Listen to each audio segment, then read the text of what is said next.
നമ്മളെ പഠിപ്പിച്ച സാറുമാർ നമ്മളെ തോളത്ത് തട്ടിയിട്ട് ഉഷാറാടാ എന്ന് പറഞ്ഞാൽ തന്നെയാണ് അതിൻ്റെ ഏറ്റവും വലിയൊരു അംഗീകാരം. വേറെ ഒരു അംഗീകാരം നമുക്ക് വേണ്ട. അതുപോലെ തന്നെ നമ്മളെ മാതാപിതാക്കൾ നമ്മൾ പറയാണ് ഉഷാറായിക്കണടാ, നീ രക്ഷപ്പെടും, നീ കഴിച്ചിലാകും എന്നൊക്കെ പറയുമ്പോഴാണ് നമുക്ക് ലോകത്ത് തന്നെ നമുക്ക് ഒരു അംഗീകാരം, വലിയ ഒരു സർട്ടിഫിക്കറ്റ് കിട്ടിയ മാതിരിയുള്ളൊരു സന്തോഷമാണ് എനിക്ക് കിട്ടിയിട്ടുള്ളത്.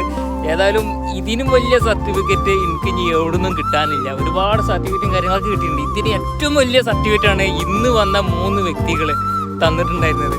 ഏതായാലും വളരെയധികം സന്തോഷമുണ്ട്. സാർമാർക്കായാലും അതുപോലെ തന്നെ IOHS സ്കൂളിൻ്റെ പ്രിൻസിപ്പളായിരുന്നു ഇപ്പോൾ നിലവിലുള്ള മമ്മൂ സാറ്. ഒരുപാട് കാര്യങ്ങൾ സംസാരിച്ച്, ഒരുപാട് കാര്യങ്ങൾ ഒന്നും പറയാൻ വയ്യ. ഒരു അംഗീകാരം എന്നുള്ള രീതിയിൽ തന്നെ എനിക്ക് ആ ഒരു സന്തോഷം എനിക്ക് സാറുമാർ തന്നിട്ടുണ്ടായിരുന്നു. വളരെയധികം സന്തോഷമുണ്ട് സാറുമാർക്കും. അതുപോലെ തന്നെ ഞാൻ ഈ ഒരു കാര്യം നിങ്ങളോട് പങ്കുവെക്കാനായിരുന്നു വന്നിട്ടുള്ളത്. പിന്നെ ഒരുപാട് കാര്യങ്ങൾ ഞങ്ങൾ സംസാരിച്ച് ഒരുപാട് നേരം ഇവിടെ ഫാമിലി സ്പെൻഡ് ചെയ്തു.